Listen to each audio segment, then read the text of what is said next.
everybody, this is the thejonnymar, and I am continuing with Final Fantasy III for the PSP.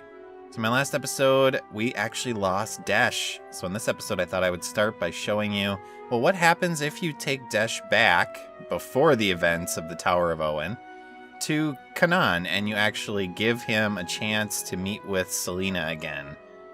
And the answer is not much happens. So essentially, Selena is just like, oh, you came back. Please don't forget me. I'll wait for you. And her mom basically says the same things. So not much here. And if you come back post Tower of Owen without Desh, basically they're like, well, he'll come back eventually, right? Right? And the answer, of course, is we don't know. Maybe he will. Maybe he won't. It seemed pretty final at the end of the events of last episode. But this is a Final Fantasy game, you never know.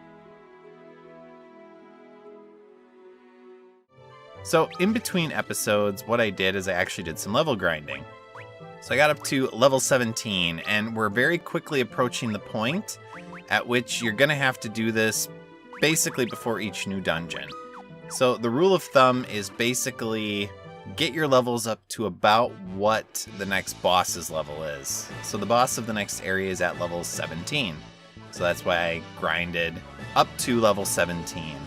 The dungeon after that, the boss is actually at 19, and I'll actually be doing level grinding until about level 20. But we'll get to that in the next episode. So in this episode, we're heading to the Dwarven Island. We're going to head into this cave and meet with the dwarfs. So this is the Dwarven Hollows. Lally-ho. Although, to me, it'll always be rally-ho. So here we are, at the Hollows. And the question is, well, what are we supposed to do? So we were told in the last episode that the dwarfs basically may know where the Crystal Fire is, and that there is some sort of issue going on, some sort of badness happening. Maybe we'll get some new letters. Let's see. Nope. Well, what if we switch out our party members? Specifically, let's put Ingus back into the head of the party, because there is a new letter for Ingus from Sarah, and she is bored. I'm so bored. Being a princess is not all that it's cracked up to be. Oh, poor Sarah. Such a shame to get bored with her daily royal life. I'm sure it is very difficult. But that is it. No other new letters. Although we are getting very close to getting a key letter very soon. And that'll happen probably maybe in the next episode, maybe in the episode after that. The Dwarven Treasury? No non-dwarves admitted. Well, we're heroes. We're the warriors of light. Of course you're going to admit us, right? We're certainly going to do things for you. No. No, there's a big boulder in the way. They're not letting us in. And we have a recovery pond here. Hopefully we won't have to use that, but we'll see. But we still don't know what's going on, so they won't let us have their treasure. Obviously, we'll get the treasure eventually, but we're going to have to do something in order to get that treasure. So let's talk to this dwarf right here. And he lets us know that a person named Gutsco has made off with the Horn of Ice. And they can't go after him because he jumped into a pool of water and they can't swim. That's unfortunate. I mean, we can swim, but as we found out at the Tower of Owen... Ow! Visible wall. So they still have a Horn of Ice back there, but they actually have two of them, which is interesting. But we can't swim either. Basically, if we have to go into specifically deep water, we have to turn into a toad. Now, fortunately, we can do that. We have the magical ability to change ourselves into toads. They do not. So we have an inn and item shop here. Inn is pretty affordable. It's only 80 gold in order to sleep. And we have a man dressed in blue here, and what he will do is give you a description of your jobs. So, depending on what jobs you are currently in terms of your party, he will give you a brief description in-game of what those jobs basically focus on. Not super useful. The descriptions are pretty basic and vague, but if you want to get a sense of maybe what a class should be focusing on when you switch to it, and you don't have access to any sort of materials because you're not online or you're not watching this series where I will tell you exactly what every class can do, then this person is a good person to go to. In terms of the item shop, most of the items we've seen before. Now, in the next area, there are a couple of particular items that are going to be of good use, and they are gold needles and also the mallet. So there is an enemy, a random encounter, and we're going to rest, in the next area that can petrify your party members. And you should get used to this. A lot of the enemies from now on in the random encounters are going to be able to inflict ailments on you with their physical attacks or with abilities. Not a lot of new items. We do have a new weapon that none of our party members can use, and that is the Diamond Bell. That is for an upcoming job that we'll get to after the Fire Crystal. But for now, we can't access it. So you want to make sure that you're keeping a good supply of all of your ailment eliminating items. So specifically, as I mentioned, we have to watch out for petrification. And we also have to watch out for the boss of the next area can actually inflict mini on our party members.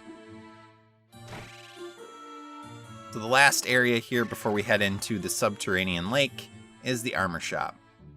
And this actually has new stuff we're going to buy. And that is the ice equipment. So there is brand new ice armor, helm, and also shields available.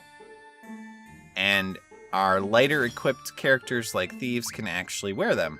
So that's useful. So we're going to max out on those. We're going to buy brand new copies of these. We're going to use up all of our money, drop down to 12 gold, and then we're going to re-equip our party members to increase our defense. And also we want it because it offers a little bit of a resistance to fire. So if we should face any enemies that use fire abilities, this equipment is going to give us some resistance to that. Now if you keep the flame mail on, that will also give you resistance to ice. So in this case, Ingus, because he's wearing some of each, it's actually giving him protection against both ice and fire. But that is it for the Dwarven Hollows. We're going to head to the southwest here. And in this little passage area, we will find the Subterranean Lake. And we're going to go in. As you might expect, like at the Tower of Owen, Refia is not very keen on this. She does not like being a toad. And who would like being a toad, right? I wouldn't like being a toad. I mean, it would be nice in some respects, in terms of swimming and just kind of lounging around eating flies, I guess, but that's toads and not frogs. But yeah, I can get her hesitation. So the Subterranean Lake area is pretty straightforward. There is not really a lot of branching paths, and most of the treasure chests are actually right on the main area. So whatever the main kind of drive is here in terms of where we're going to be going, you're going to find a lot of the chests right there in front of you. So you don't have to worry about heading off to different areas. The encounter rate actually seems a little lower too than most dungeons we're going to face. So the items you're going to get are mostly attack items for in battle, and then a few ailment reducing items too. Now again, there's one particular enemy that we're looking out for here, and that is an enemy that can petrify us with its physical attack, and that's why we're getting gold needles, because the game is basically trying to warn us, in essence, that that enemy exists. And this is the enemy. So we want nothing to do with this thing. It is way too dangerous. I think it's called... I don't remember what it's called. It's something like a stalagmite or something, I think. But yeah, it can petrify you with a physical attack. and it has seemingly a high rate. Now, I would imagine it's probably not very high. It's like maybe 10 to 15%, but, you know, kind of like the original Pokemons, right? Tackle was supposed to be 95% effective and accurate, and that was never the case when I would play the original Pokemons. Tackle would always miss. But here we have Gutsco, and he is on a massive pile of treasure. And he's talking through a snake. Maybe he's a parcel tongue. Doubtful. But apparently he can float. I don't know if that's his own doing. Oh, he has wings. Of course. I didn't notice that until just now. Yes, he has wings, and he's floating. He's not having to use those wings very much to keep aloft, so that's nice for him.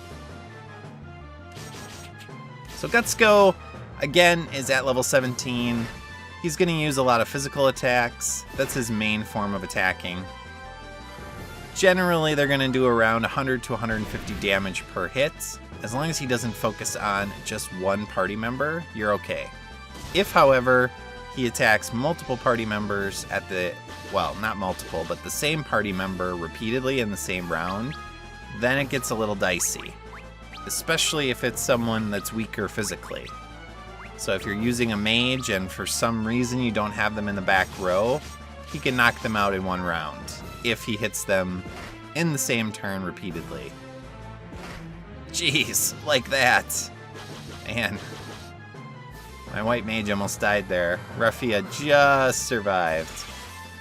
In terms of our attack pattern, pretty standard. Physical attacks with our melee attackers, magic with our black mage, and then just heal everybody with Raffia.